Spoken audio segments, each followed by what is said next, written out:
Olá, interessados no mercado farmacêutico. Sou André Reis, falando sempre a verdade sobre um setor que cresceu 25% nos últimos 2 anos. Eu vou provar como isso aconteceu. Fica comigo até o final que você vai gostar desse vídeo. Ontem bati um papo com a aluna Daniele. Ela chegou um pouco atrasada no curso Formação Representante Farmacêutico da Rep Pharma. Começou há 2 semanas, aos sábados. Então, sempre quando acontece isso, eu chamo o aluno para a gente conversar e eu explicar o método desse curso online, que é bem diferente de tudo que você já ouviu nessa direção, porque esses cursinhos que tem um professor só, aulas gravadas e ainda são caros, é completamente diferente do método Rep Pharma. E aí, no meio desse bate-papo, fui explicando como é que a gente funciona e ela então perguntou, mas como é que está o setor? Eu falei, está ótimo. No último vídeo que eu gravei, provei que existem 800 vagas em abertas para apenas 16 laboratórios em várias áreas, mas especialmente na área comercial, que é a que mais emprega. Isso foi um alento para ela, porque o perfil é excelente. Ela vem do setor de aviação, trabalhou mais de 10 anos na Latam, no despacho de passageiros, e depois, agora com a pandemia saiu, pegou algumas representações, mas nada se equipara ao que a indústria farmacêutica oferece. E para explicar melhor a conjuntura do setor farmacêutico, eu pego um dos primeiros slides que eu apresento na primeira aula sobre a evolução do setor comparado com o PIB. Mas eu pergunto para os alunos o que é PIB. Aqueles que são oriundos do mercado financeiro, especialmente bancários, sabem que PIB é Produto Interno Bruto. Mas na sequência eu pergunto como o PIB é calculado. A maioria não sabe. E o cálculo é bastante simples. A Receita Federal tem conhecimento de todos os valores de todas as notas emitidas no país. Ela soma todo esse volume imenso de transações junto com exportações e sai um montante. Esse montante é um valor chamado de Produto Interno Bruto. Quando você compara esse montante com o período anterior, pode ser mensal, semestral ou anual, você tem um percentual de evolução. E é isso que esse gráfico mostra ao longo dos últimos 9 anos.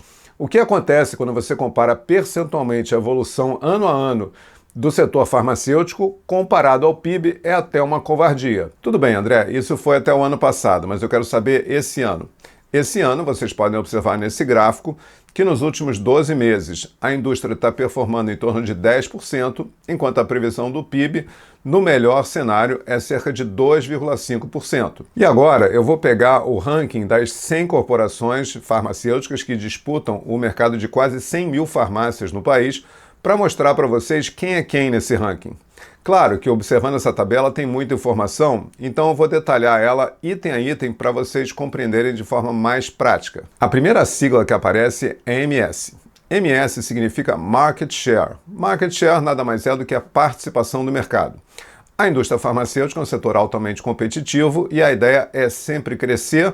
Essa é a disputa do mercado farmacêutico para todos os laboratórios. Reparem que apenas 4 laboratórios já dominam 23% do mercado. É uma alta concentração e essa concentração está crescendo ao longo do tempo. A segunda sigla que aparece é o MAT. MAT é muito importante para o setor farmacêutico, que significa a média móvel dos últimos 12 meses. Como é que é calculado isso? O ano começa e você tem janeiro, dezembro, 12 meses. Tá, mas aí quando vai para fevereiro, você então descarta janeiro e pega de fevereiro a janeiro do ano seguinte. Aí vai evoluindo assim, sempre tirando um mês, colocando outro, para você ter uma série mais horizontalizada de informações.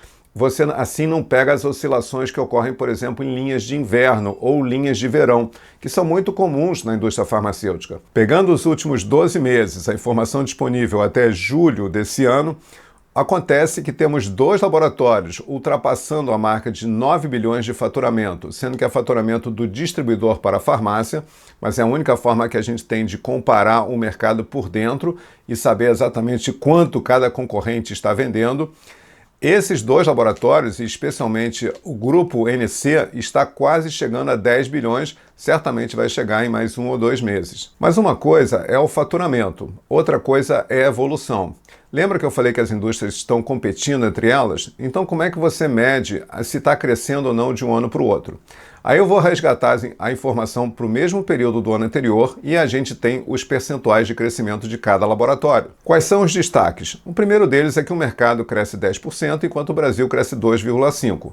Agora, olhando por dentro desses 4 laboratórios, Eu quero dizer que a Eurofarma está com 9,6%, ou seja, um crescimento ao nível do mercado, porém, um destaque negativo é o Axê, que está com 1,4%, um crescimento muito, mas muito abaixo do mercado. E para entender esse bom momento da Eurofarma, há alguns meses eu gravei uma série de 3 vídeos sobre a empresa, mostrando como foi a evolução dela ao longo do tempo, e para isso eu fui resgatar o demonstrativo de resultados ano a ano, e esses 3 vídeos já totalizam quase 39 mil visualizações aqui no LinkedIn. Mas outra dúvida que surgiu pela minha cabeça, até porque eu acompanho o mercado há 35 anos, eu queria saber qual foi a evolução desses 4 laboratórios nos últimos 2 anos. Para isso, eu tive que resgatar informações de 2023 no mesmo período, porque me dava o percentual baseado em 2022. Qual foi a conclusão? O mercado farmacêutico brasileiro nesse período cresceu 25%. E quais são os destaques nesse período? Reparem que o grupo NC e Eurofarma evoluem de acordo com o mercado. O grupo Hypera apresenta algumas dificuldades, mas o Axê, nos últimos 2 anos, crescendo apenas 10%, mostra que a crise vem de antes. E foi observando esse fato que eu decidi, em março desse ano, quando o Axê desligou 3% da equipe de campo, fazer uma série de 5 vídeos, e esses vídeos chamaram tanta atenção que eles estão batendo quase 100 mil visualizações no LinkedIn. Certamente esse laboratório vai voltar a crescer diante de todas as medidas que ele tomou e que estão explicadas em detalhes nos meus vídeos. Vale a pena você ir lá assistir. Qual é a boa notícia para o laboratório Axê? É que você olhando a parte de baixo do ranking, ele não está sendo ameaçado diretamente por nenhum laboratório, exceto a Sanofi, que já está encostando, mas se ele voltar ao crescimento, ele descola rapidamente e mantém sua 4ª posição. O único laboratório que realmente está crescendo de forma bem acelerada é a CIMED, porque não é fácil no mercado tão competitivo você ter cerca de 47% em apenas um ano de evolução. Agora, tudo isso é amostra grátis, da minha opinião. Eu quero saber o que você acha do mercado farmacêutico e mais, se estiver interessado em ingressar nele ou pelo menos continuar aprendendo mais sobre o mercado, quero te convidar para assistir a aula inaugural do curso Formação Representante Farmacêutico, porque é uma aula aberta, onde eu exponho o método, explico claramente como é que é o nosso modelo de ensino e eu sei que você vai gostar. Clica aqui no link para se inscrever, é gratuito, te vejo em sala de aula. Obrigado pela audiência de sempre, até o próximo vídeo.